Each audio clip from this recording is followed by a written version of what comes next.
guess I'll ask you, for somebody coming out of college and you seem young, so maybe this is a good question really to ask you. What are the most useful skills for somebody looking to get involved in journalism or in new media? What are some of the most important things that you could have? Well, I think you have to have a diverse skill set. I started as a designer. I learned some coding, not heavy coding, but HTML, CSS, and then I started getting into more of strategy and campaigns and statistics and analytics, and so I've done a lot of things. I've shot video, and I think if you're going to get into journalism, that's kind of the expectation now. All of our reporters now have iPhones, and they're expected to do video when they go out on assignment, not just do interviews. So I think as a journalist that, you're going to need a huge skill set, and that's really important. You can't just be a great writer. You have to be a great writer and the ability to shoot video, Right. And then I think that as far as new media goes, you have to be quick. Everybody knows everything breaks on Twitter usually first, and it's like, within a second of anything happening, it's on Twitter. So you have to be a part of that, and you have to be willing to say, okay, if you're going to go into journalism, when am I going to say this is happening? Am I willing to jump in this early with this information, or will I be risking being wrong and looking like an idiot, making the organization look like an idiot? So it's you have to be really good at timing and news judgment. And that's certainly nothing new. I mean, you can look at Dewey Truman newspaper. Right. Yeah. Exactly. Yeah. Constant ongoing thing. Right.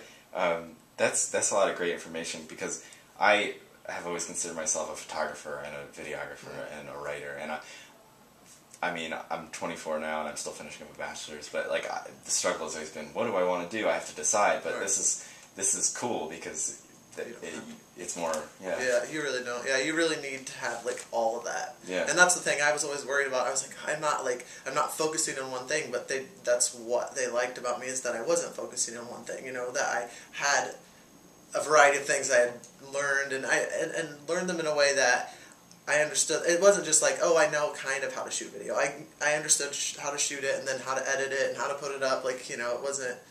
You just kind of have to know all of that. Sure. Yeah. So how important is it to know code? Because I don't know code. I started actually teaching myself about 2 years ago because of the position I was in. I'm actually from Indiana, so I just moved here about 6-7 months ago. And the position I was in there, it was an online. I went from a print designer, to an online designer/producer, and I noticed that they kind of were like, oh, can you do this? And I'm like, yeah, I can kind of do it. So I just started self-teaching, and it really what it was is it's real basic. I just Google it, basically, if I don't know it. And, and I did a lot of tutorials, and if you have a basic understanding of it, it's like learning a foreign language, it's kind of like you can kind of tell what they're saying, and that's enough to get by. And so that's kind of where I'm at. And usually if you have a big enough team and a big enough staff, eventually I'll have a developer, and I won't have to know as much, but it's good to know if they're like, the PHP is not, this code's not working, then you're like, oh, well, at least you kind of have an idea of what they're trying to say to you, as opposed to just totally being, in the dark. Okay. It's reassuring. Yeah. Going forward, do you see a time when newspapers won't be printed anymore? I don't know. I think there'll be some form of print product. I don't know what it'll look like. I don't know that it'll be a daily paper. I don't know if it'll be like a weekly thing. I don't know if it'll be, a magazine that they do. But I think that there's always we still have books. There's still this want for the object, as opposed to it just floating in the digital space out there. We want that story. We want to cut something out, and if we know somebody, or I think there'll be something. I don't know that it'll be a daily newspaper, but there'll be a print product of some sort. Yeah. And I guess now your main competition is Burlington County Times, the Inquirer in a way, Gloucester County Times. Going forward, do you see the competition shifting more to kind of broadcast media?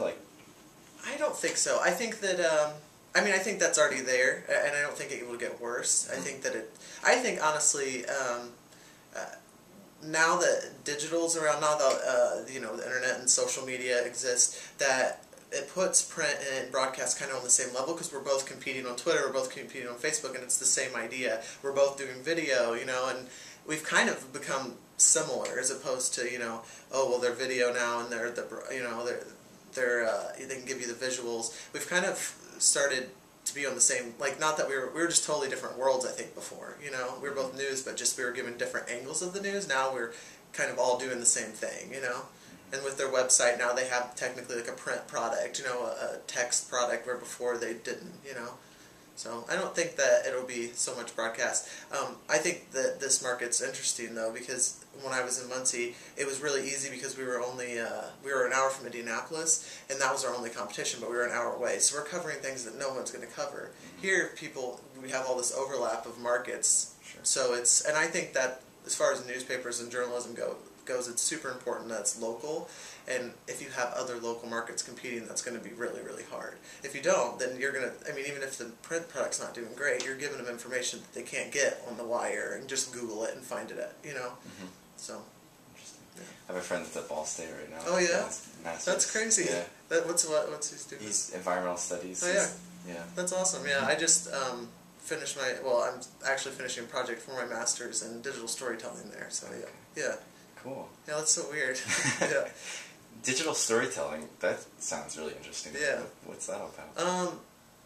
It started out with, the first year we mixed, like, what is creativity and what is a narrative? And then how does a narrative fit into now the digital world? Where a narrative before, you know, you put it in a book and you read it from beginning to end, and is there a beginning and end in narratives now? And it was kind of a direct your own course sort of thing. So if you wanted to get into like animation, you could. If you want to do video, and I did a little bit of a mix of, I built like interfaces, and I got into that like on the iPad. I did some video, but it was just to kind of cover all sorts of things that, you know, get you ready for the world that expects you to, you know 20 things, you know, for your job. Yeah. Yeah, definitely. Yeah. Do you listen to public radio at all? Yeah. Do you like This American Life? Yeah.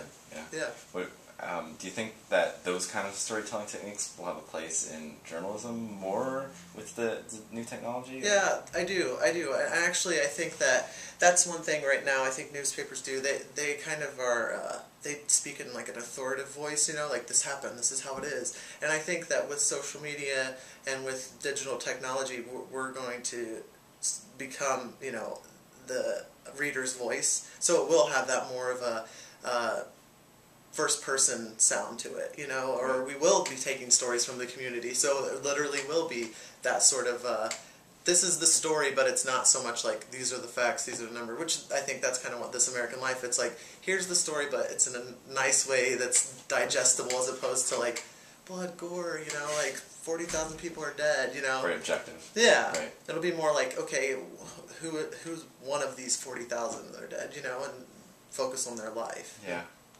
I'm on spring break right now, and one of the things I'm trying to start is like a blog, mm-hmm. and trying to figure out what form this will take. I want it to have video, and I want to go out and find stories. I mean, I know the skate park in Morristown's closing, so I was like, oh, one of these days after school, go over and shoot some skate punks and talk to them about how they feel about it. And you know, do you think that that's a useful, like that's a good use of my time to practice something like that's going to be? Yeah, I definitely think so. Especially if you do some sort of package with it, mm-hmm. and I think that if you have that in your portfolio to say, look, I made this video, or you know, and I wrote this text piece that goes with it, to show those two things together, yeah, I think that would be amazing, really, because I mean, right now, you know, I've kind of done, you know, some interviewing with some candidates and stuff for a job here, and that's what I'm looking for. I'm looking for somebody that can show me, oh, I did this video, and I did this story, and I can do audio, and you know, I know these programs, and it's all, I mean, a big part of it is knowing software and knowing programs, you know, and so. What software do you use here? I use a lot of Adobe Creative Suite, and then we use iMovie, just basic iMovie, but I mean, a lot of people don't know iMovie, you know, and we're using our iPhones now, but I mean, I use a lot of stuff I'll just download off the internet, you know, like I'll use Audacity, I think it is, for my audio. Yeah. So, yeah, it's just whatever's available and it's free, because I mean, I don't know how much, you know, money I can get for what, but I can get some, but, you know, I try to save the cost a little bit. But, right. Yeah. Right. Cool. All right. Well, one more question. What's your least favorite part of your job?